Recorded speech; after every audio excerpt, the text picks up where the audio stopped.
everybody. Today on the bench we've got a Fender Telecaster. This one is a 94, made in Mexico. These have the black label. Made in Mexico started, I believe, in 1990 with Fender, and they initially were called the Fender Squier Series. So some of them will have a Squier logo as well on the headstock. This one does not. The early runs of these guitars, when they created or when they opened the plant in Mexico, they were actually built, the parts were built in the US and shipped over to Mexico to be assembled. It's not like they were making USA parts and shipping them to Mexico and you know, having them put together there. They were different production line. So they had a line for, you know, USA quality stuff, and they had a line for, you know, the Fender Squier Series stuff. The first Tele was created in 1949, I believe is correct.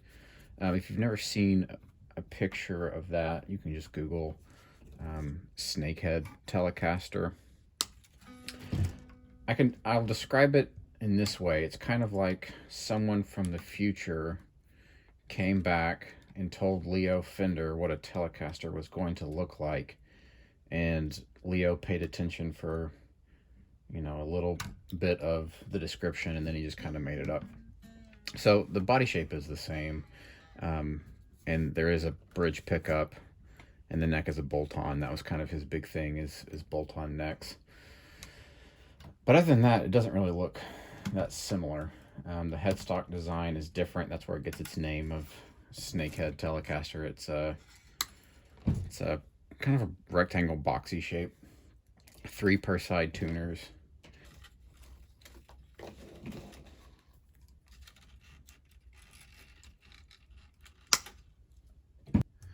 So the customer brought this one in today for a cleaning and a setup. There are a couple things I noticed when I was giving it a visual inspection. The jack here is quite loose, the cup jack. I don't know if you can see that. Saddles look like one has been replaced, but it's a similar kind of saddle, so I shouldn't see an issue there.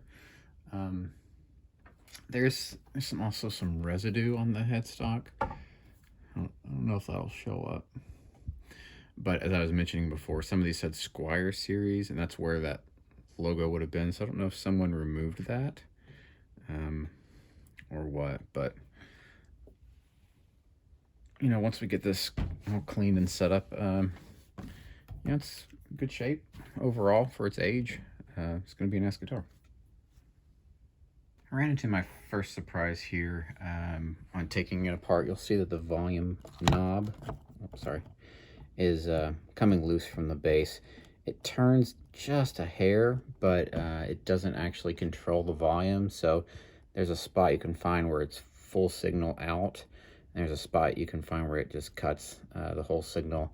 So I've reached out to the customer to see if they want to replace this, or, you know, if he plays full volume, this might not be an issue for him. Similarly, the tone pot here does not really turn. It's really, I don't know, just rough and gritty.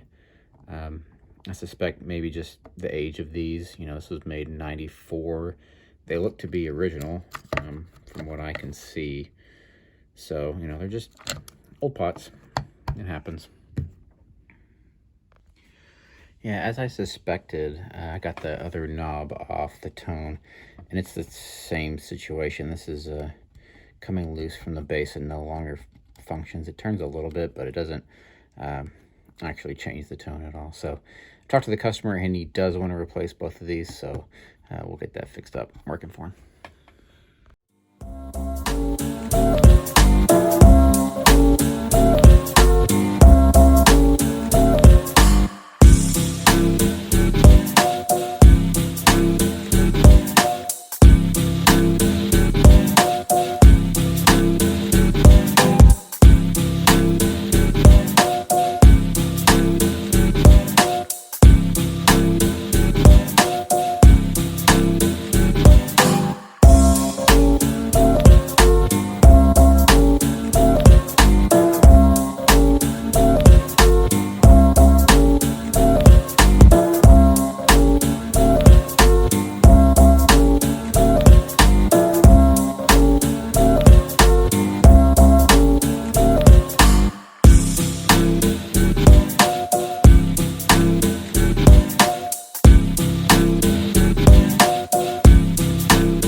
I posted where we cleaned up an Epiphone dot, and I'll link it up here.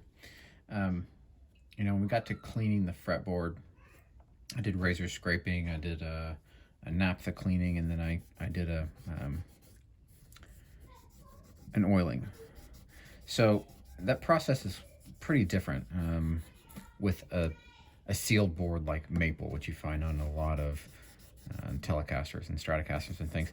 Since the wood is sealed, you don't need to condition it with a fretboard oil, and you definitely should not scrape it with a razor blade. So you can clean it up with naphtha or just, you know, some soapy warm water. They usually clean up fairly easily.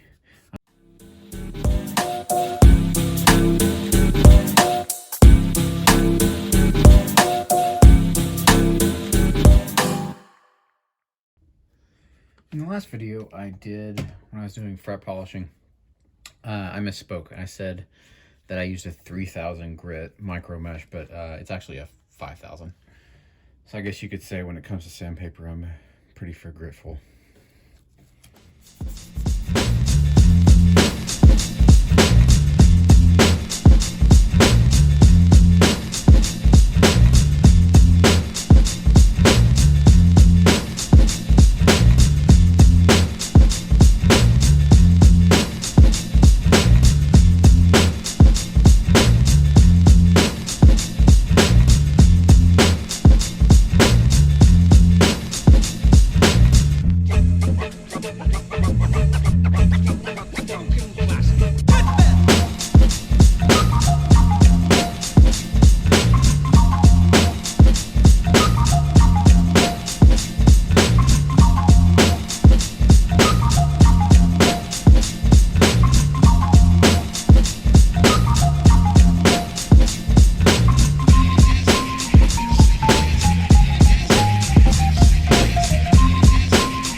I want to talk about something that I was reminded of when I was stringing this guitar up. So you want to see how closely those wraps are together.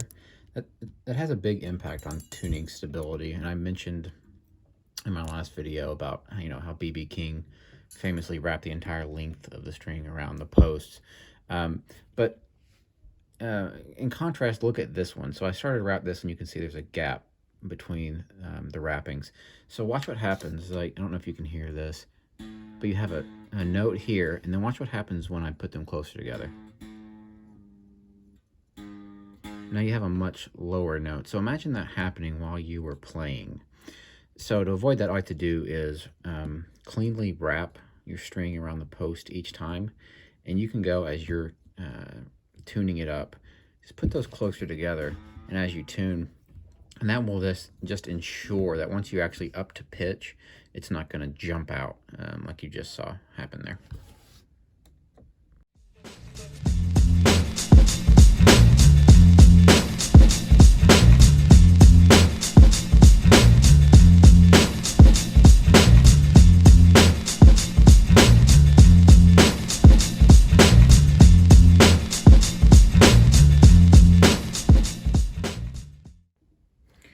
As I was getting ready to tune this up and do the final setups on it, I realized I wouldn't be able to use my plug-in tuner because of the electronic issues. I was getting a signal before, but now it's hit or miss, and I can't find my clip-on tuner, so I can't use that. But once I get those replaced, I'll be able to finalize the setup. There's one thing I want to talk about on this setup that I didn't have to cover in the last setup video because it's a different type of bridge. A Tune-o-matic style bridge really only has typically 2 adjustment points, one on each side, and that's where you raise and lower the action for each side.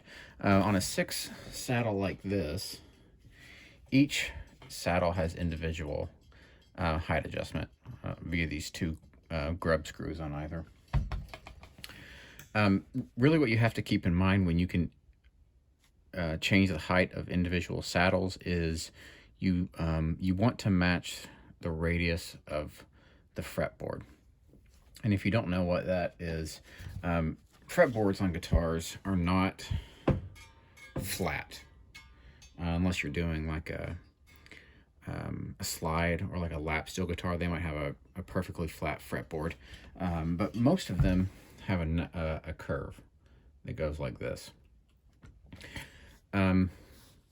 Gibson uses like a 12-inch radius, so it's fairly flat.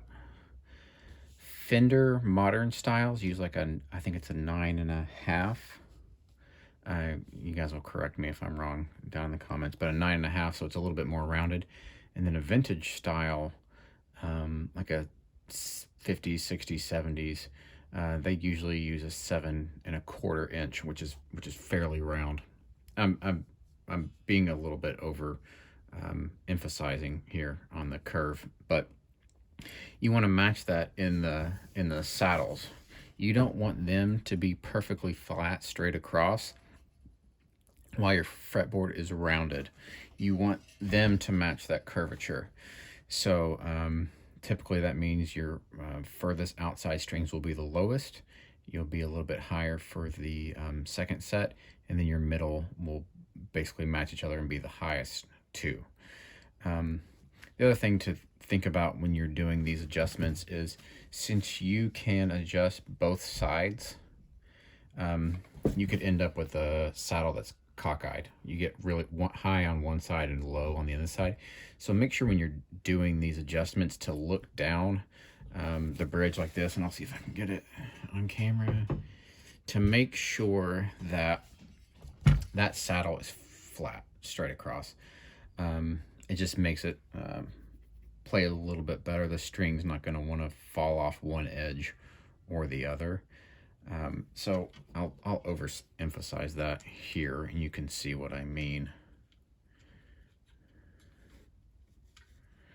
So right now, if you can see it, the left side of that saddle is quite a bit lower than the right side.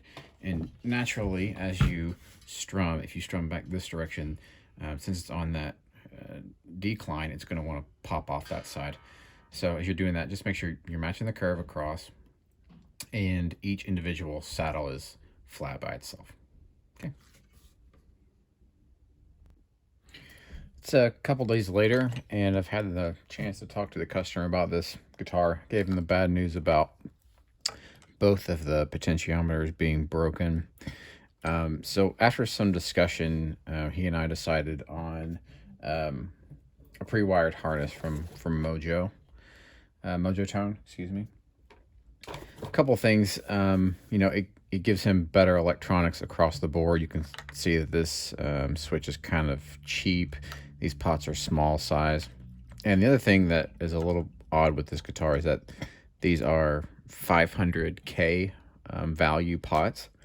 Most of the time, single coil pickups come with 250K pots. The higher the value in the pot, the more highs it lets through. So something a little bit darker as a humbucker usually comes with 500, but single coils are you know, pretty bright on their own. So using a 250K pot will kind of smooth the high end out and tame it a little bit. So we're going to pull all these electronics out, and then I'll be installing the Mojo Tone. I've got the new wiring harness installed into the control plate.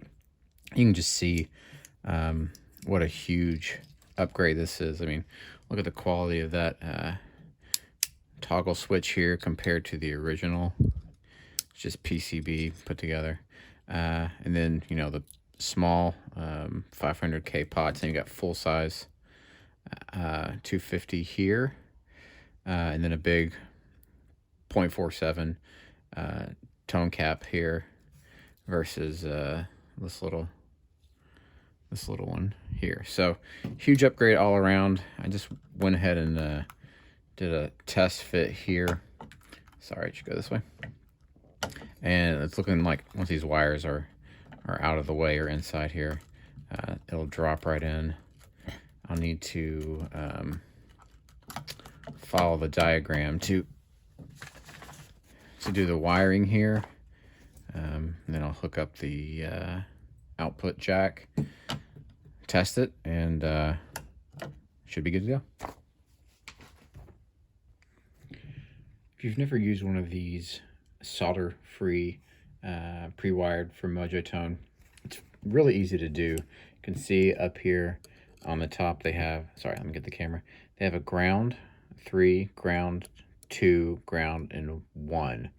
1, 2, and 3 are going to be your lives for your pickups, and then your grounds will be your, from the wires of the same pickups.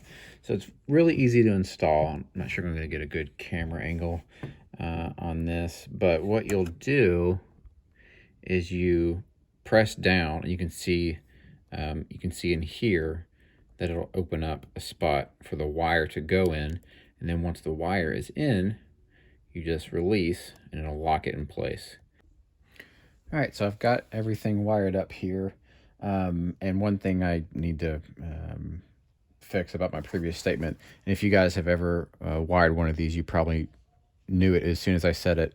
So the first area is for the neck pickup, the second is for the middle, and then the third is not for a third pickup. It's for your jack, your output jack here.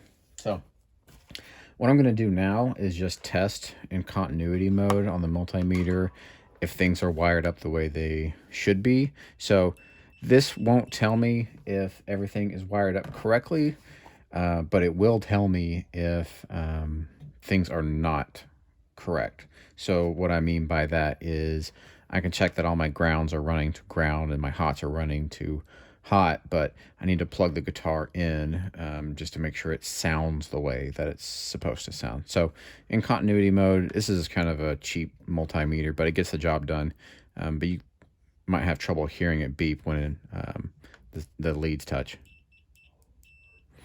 So now I'm just going to check my ground. So I've got it plugged in to the jack there on a standard 1/4 inch tip sleeve. The sleeve is your ground. So I'll touch one end to the ground here. And then I'll touch the points along the control plate that should be grounded. So it should be the back of the pots. Good. I also want to check that my bridge is grounded. And then strings. The strings will be grounded because they're touching the bridge. Good. Here's the guitar all done. New electronics are in. The knobs feel great. They turn all the way. Really clicky control selector there. Feels really good. Got it all set up, frets polished, everything truss rod adjusted. It's a nice guitar.